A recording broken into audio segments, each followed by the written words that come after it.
Go on. Yeah, go on now. That's it. I'll do that one.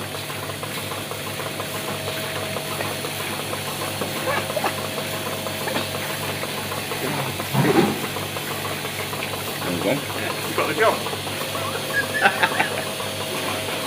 Welcome to another episode of Fully Charged, a show that is all about renewable energy, electric vehicles, sustainability, the future of energy. And what am I doing?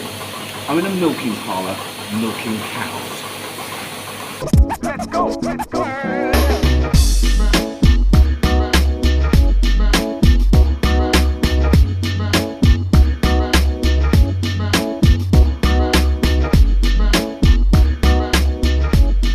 So I'm here at Winterdale Farm in Kent. It's really lovely. I'm in a big field full of cows. Why on earth have I come here to see this? Well, as you can see behind me, there are 44 solar panels. They produce an enormous amount of electricity, which runs that barn there behind, which is in fact a dairy where they make cheese. Zero carbon cheese. So very early in the morning, I got up to do a bit of milking with Robin Betts, the farmer who makes Winterdale zero carbon cheese. One of the first jobs I ever did was milking cows, but the technology has advanced a bit since then, so as you've already seen, I needed a bit of help. Once we'd milked them, we returned to the dairy, and I had to put on a special hat. Yes, people laughed. What is different about the way you make cheese? Right, obviously what we're talking about is actually the production of the cheese. Right. So we're not using any energy to produce this cheese. Right. So yeah, obviously cheese hasn't got carbon in No. it. But you know, a lot of people don't quite understand the principles of carbon neutral. Right. So I think there's a little bit of education in there that is needed. But the reason why is because we're milking our own cows, and we're using that milk straight away after we finish milking. Right. So the milk is coming out at body temperature from the cow, which is about 37. And by the time we get it into this cheese vat, it's dropped to about 32. Right. And that's the ideal temperature to start cheese making. So normally, because I'm just thinking of the only other very brief experience I've had of dairy is as soon as the milk comes out of the cow, it's chilled. Yeah, that's the normal sequence of events, is Right. that you deep chill it very quickly, below 4 degrees.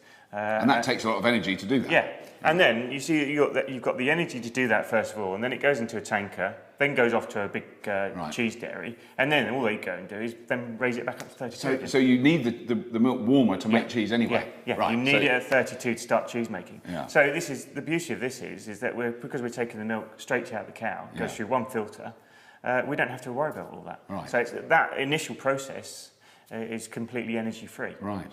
So it comes into here, Yeah. and then you do all the things. Our cheese making the kind of rest stuff. the rest of the process is essentially as other people would make Yeah, cheese. yeah, it That's is. not that different. Yeah, there is this bit in the middle that does use energy, and that's where you've got to scald it, the technical term. So we've got to raise that temperature from 32 to 41. Right. So that was the only stumbling block that we had to get over, because the maturing, which we do for the cheese, which is the cheese matures for 10 months, is all done in this wonderful cave-like cellar underneath Right. the cheese barn where we're standing now. Right. So that, for most cheesemakers, is the most energy-hungry part of the whole process. Because they're presumably putting it in a big warehouse that's essentially a massive fridge. Yeah, exactly. Right. You're keeping that ticking over at about 12 degrees, whether it be the height of the summer or whatever time of year, it's always 12 degrees. Right. And so that's a colossal amount of energy to do that. Yeah. But whereas with us, we're just lowering it into that cave, and the cave sits at around about 10 to 12 degrees all year round. Wow, that is brilliant. yeah. And with no power at all. No. You don't need anything to do that. No Wow. power at all. Wow. So we've just got this bit in the middle where we do the scalding, and so all we've done is, and it's been very simple really, because we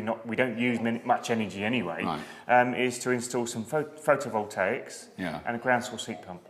Right. And those two small pieces of investment enabled us to be completely self-sufficient in energy. Right, so the photovoltaics produce electricity that like this motor would Yeah. use. But what does the ground source heat pump do? Is The that ground source heat pump, to be very simple, and I'm not that scientific, but basically it's running water through a lot of pipes that are buried in the ground. Yeah. And that ground is at a temperature of normally around about 12 degrees. Right. But the water that's going through those pipes is very, very cold. So what it's doing is it's absorbing that heat out the ground, and then a compressor compresses it to give you usable heat to heat up your hot water. So that is to heat. That is really to heat the milk once it's in there. That helps to heat that, yeah, right? Exactly. So we're brilliant, basically right. just using the natural occurring heat out of the ground Yeah. to heat our hot water, because we Yeah. use a lot of hot water for washing and everything as well. Right. So with those two pieces of equipment combined together, has enabled us to do what we're doing right, today. That which is fantastic. Carbon neutral cheese. But then the other thing is, which I think is great, is that you then deliver the cheese in a Nissan Leaf, which is an electric car, which you charge off the solar panels. Yeah, exactly. It just got us thinking, and then when Nissan brought out this wonderful electric car, it got the mind thinking, could we do this? Could we make a batch of cheese, all our cheese, and then actually put that cheese onto a counter of, for instance, Fortnum & Mason, completely and utterly without emitting any carbon? Yeah.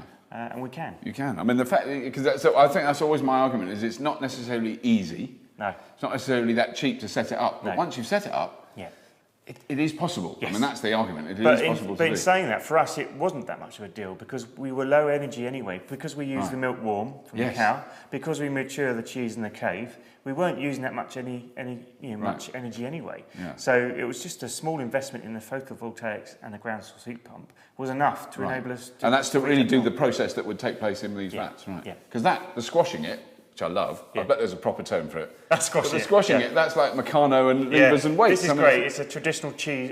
Dutch... Cheese press, presumably, is it? Yeah. It's a traditional Dutch cheese press. Right. And it's all done on lever arm and weights. So it's very simple. Yeah. And no energy. Yes. Which is great. So once we've pressed it for 3 days, we then wrap it in a very sustainable cotton muslin. Right. So it's biodegradable. So that's nice, not plastic or anything like you would normally get. And that's 2 layers of cotton muslin. And then that cheese then gets taken from there and lowered into the cave. Into the cave. And then you leave it in there for 10 months, did you say? Yeah. Wow. And then it's all gorgeous. Well, I've had a bit. It's nice. It's nice cheese. It's very nice cheese. Right. Down the cave. Wow. Oh, God. You had no idea when you're upstairs quite the scale of it.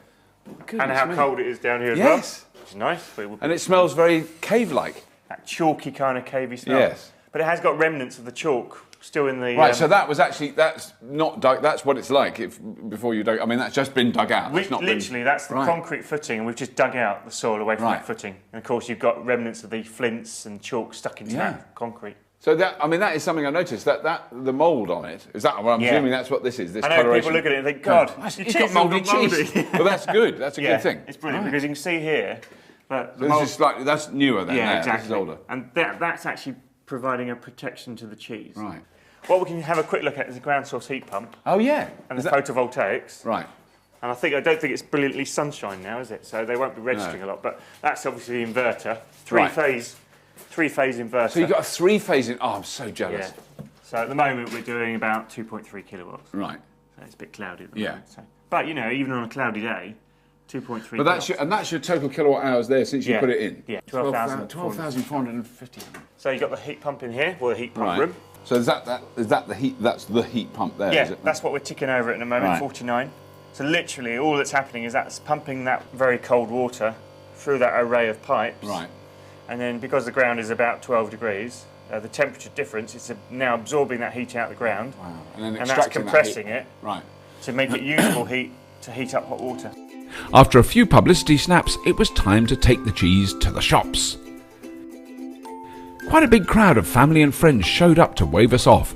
This was Robin's first delivery, so it was a bit of a special moment.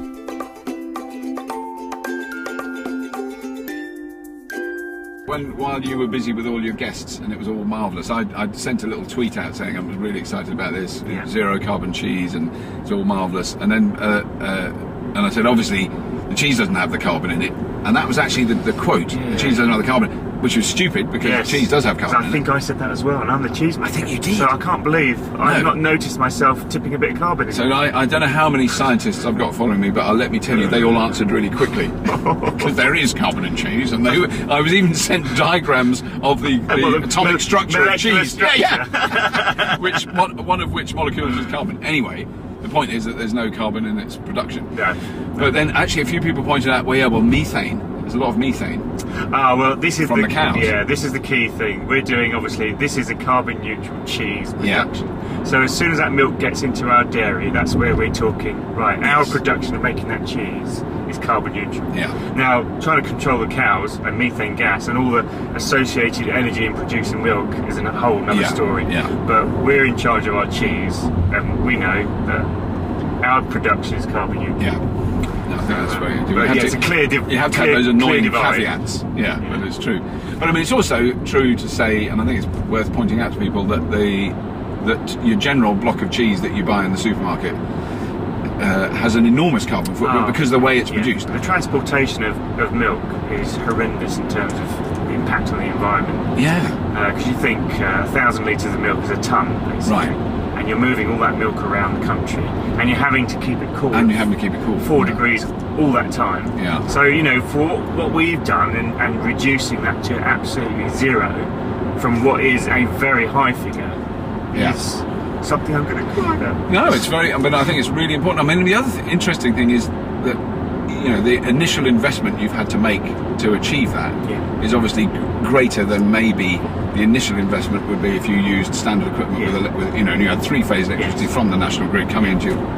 But I mean, I don't know how long it's going to take, but I've got a feeling it's not going to take that long before your cheese is much cheaper to make than a big company that's, you know, but has a massive electricity bill every year. Because people don't realise that energy is becoming a valuable commodity. Yeah. And it'll only get more and more valuable, and thereby more and more expensive. Yeah. So in years to come, you know, we're doing it now, and I reckon in a number of years' time, people will say, "I wish we'd done that back then," because now energy is costing this much. Yeah. You know. Everyone I've spoken to who has an electric car who's interested in, so they come to the issue from cars. Yes. They've got an electric car, and then within a week they're going, I want solar panels. Yeah. And what it seems like you did exactly the opposite way. Yeah. You got solar panels, Yeah. you see what they do, you see how much electricity, and you went, I want an electric car. Yeah. It's the other way around, which is I've not come across that before. Well, that's great. It was great because I didn't, to be honest, I didn't fully understand the electric, you know, the photovoltaic panels, you know, until they were actually installed, and then I saw that meter and what we were generating, and then I had another meter of what we were actually using in the dairy to make the cheese, and then it's dawned on me that I couldn't believe I hadn't done this years and years ago, really, because it was so efficient and it did work so well for us as a cheese dairy, and it was only then that we saw that, look, we've got excess energy that's actually going back into the grid. And then you started thinking, well, actually, the Nissan is coupling up as lots of things. It's become a storage for our excess electricity. So it's not going back into the grid, we're storing it in the Nissan now. You know, everyone trying to get this head around, how do you store a bag full of electricity? Well, this is what we're doing. We're doing it in the Nissan Leaf. But then again, at the same time, it's creating a sustainable way of travelling and delivering our cheese. As we wound our way through the busy London traffic without releasing any toxic fumes other than a whiff of mature cheese, we ended up on a double yellow line outside Fortnum & Mason's, just about the poshest grocers in the world. 0 carbon cheese delivered, job done. So if you see any Winterdale cheese, have a taste. It's genuinely very yummy. And of course, 0 carbon.